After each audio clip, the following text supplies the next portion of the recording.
Hello everyone, welcome to the 10th episode of Mind Your Language Commentaries. In this episode, I'll be commenting on Hello Sailor. Hey, come on, this way. Sneak 100. I have a serious complaint. Why don't you go to the doctor? It's not that sort of complaint, Daniel. Back then when you have a complaint means you're not feeling so well. I feel as if I'm banging my head against a brick wall. Oh, blimey. If you are doing that, you will be getting a headache.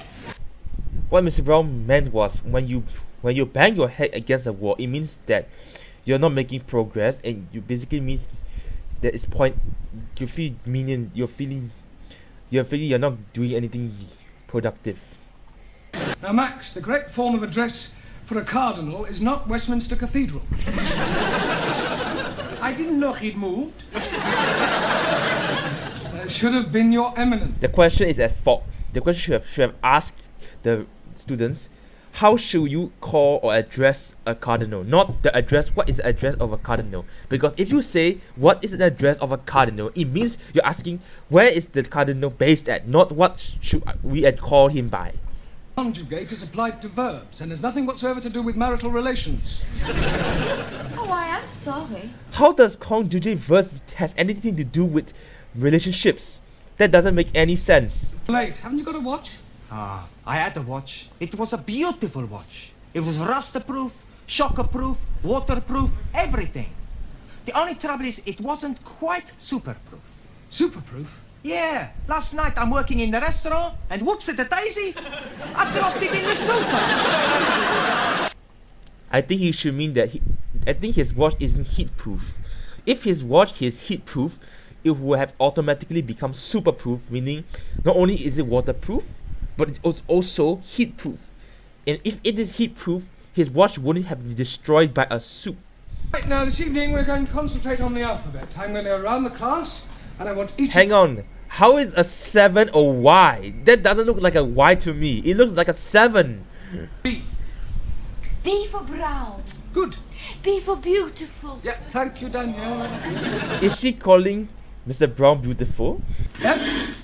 Thick. Thick. That's right. No, there's no such word as thick.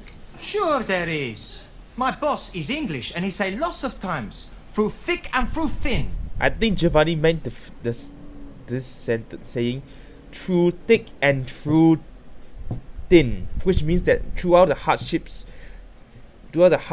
we prosper or survive. But Giovanni misheard it and think it was thick, when it means thick, which starts with T, not F. She's dead. Why would you be happy about someone dying? I mean, even if you don't like the person, it's still not very nice to be making jokes about someone dying. Everybody, look, there's far too much levity in this class. Don't forget that you have your... For those wondering what levity means people are not taking it seriously.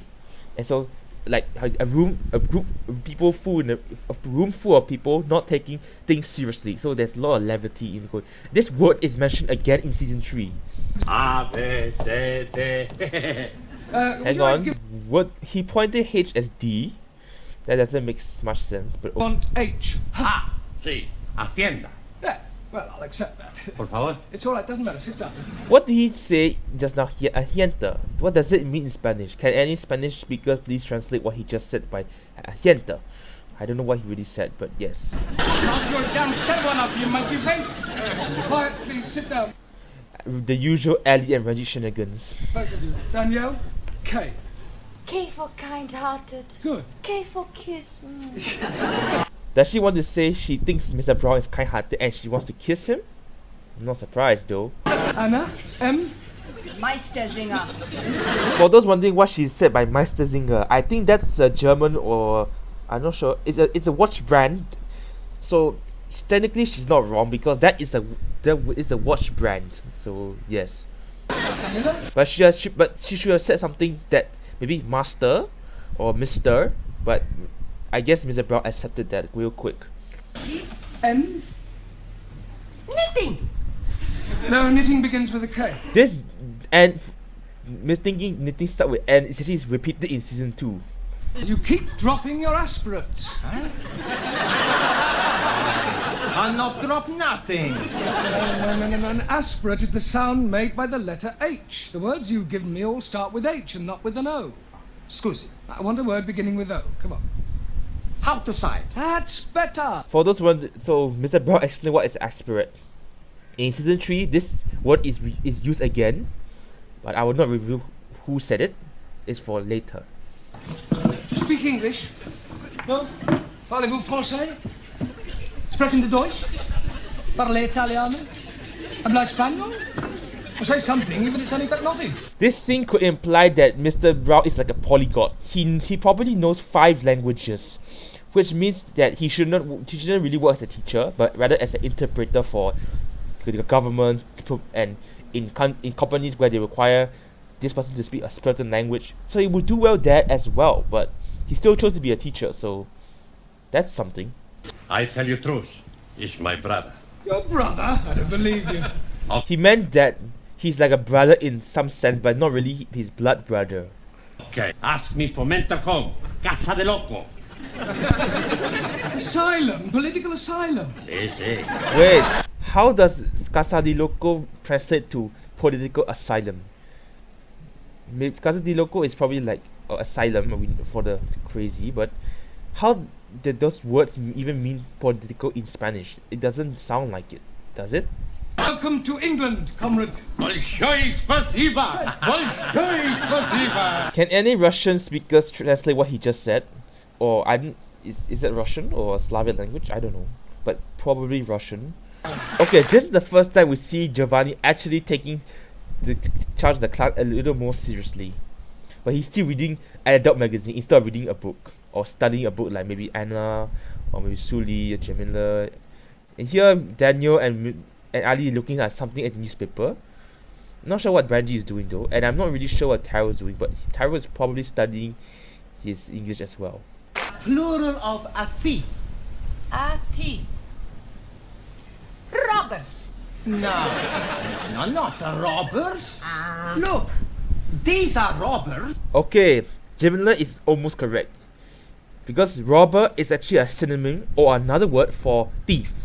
So she is right, but she is not exactly right because she's supposed to say 2 thieves, not 2 robbers.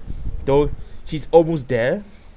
And Giovanni mistook R-O-B-B-E-R-S as R-U-B-B-E-R-S, which is what he stated here and showed to Jamila as robbers. 1 a thief, 2 Thieves. That's better. Pretty much shows that Anna is the one of the most smartest students in the class. She takes the learning very seriously and she knows what the English language is about. Max, what's the opposite of bitter? Lotter. That's not right. Sure it is. Opposite of bitter money is lotter money. Well, to explain the joke, he means a little bit of money.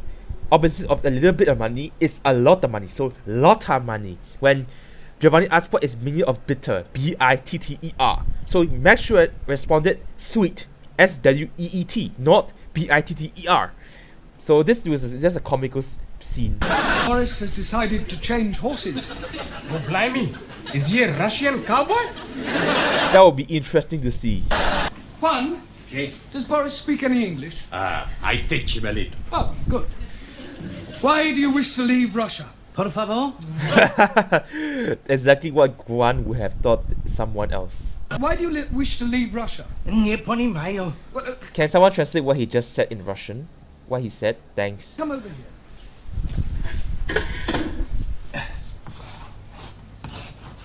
Russia? Da. England? Da. Why you leave Russia to stay in England? Yeah? When speaking doesn't work, drawing or using visualization always helps. Well, Sully, I'm sure even you wouldn't wish to stand in the way of true Can someone translate what Daniel just said? Thanks. love. Plural should be for state, not individual.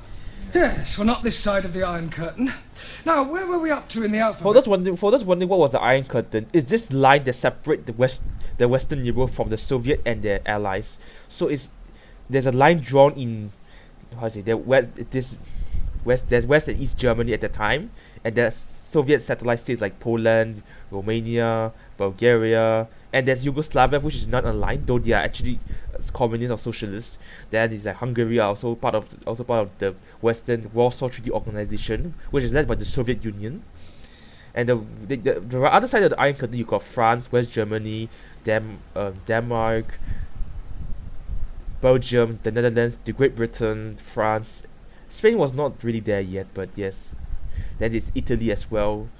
So Lee thinks that true love should be for the state, being loyal to the state, while true love in Western countries means you found someone who you want to marry and live with for the rest of your life. Though I think true love can be for both. You can still love your country and still marry a woman or person who you think is your true love, and you marry them for the rest and live with them for the rest of your life. Letter Q! Ali, will you give me a word beginning with the letter Q? Oh, blimey. I'm giving it to you 3 times already. Q, like bus, stop, Q. Oh, yes, I'm sorry. Well done. This thing is repeated with T, which is also heard as TEA. Though Ali could have said the Quran, which is actually a religious book that Muslims actually, they read. So Ali could have said quarantine. Ali could have said query, a lot of other words, but he said Q because to make this, if not, this funny scene wouldn't have popped up. T. Por favor. T. Ha. T. He should have said T, and then that's it. A fine woman like you has no husband? No.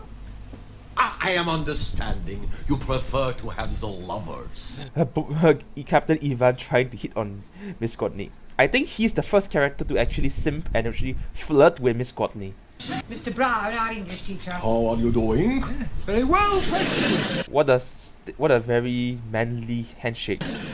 Well, it was love at first sight. No, peoples do not fall in love at first sight. That's being a hypocrite. You literally fell in love with Miss Courtney, and yet you're saying this. What a hypocrite. People have said I resemble the Queen. No, not the queen. British bulldog. Plot twist. Now, what's the name for a group of cows? I don't know. A herd of cows. Por favor.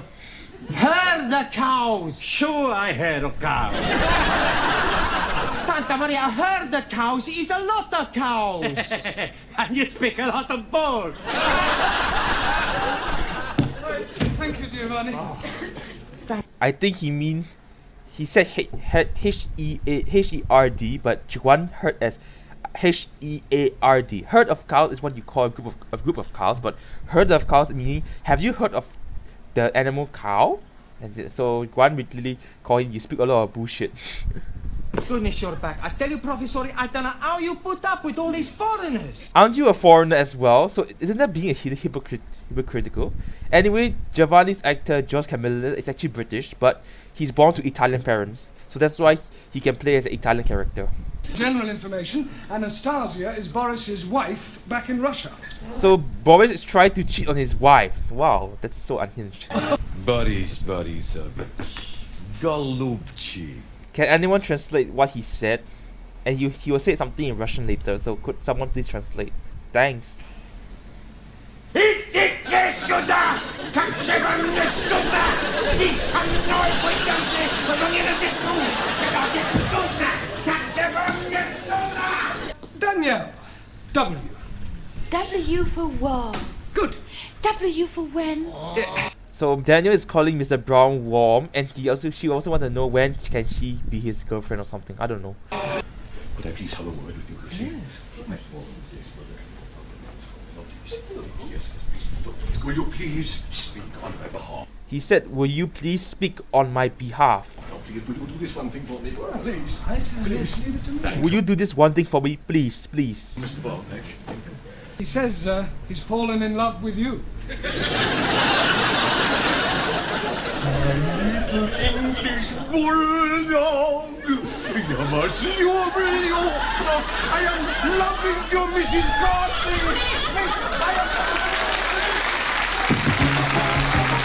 What a way to end the episode, right? Thank you for watching episode 10 of Mind Language Commentaries. As I said before, I'll try to finish season 1 by the end of this week. Thank you for watching and I'll see you soon. Later!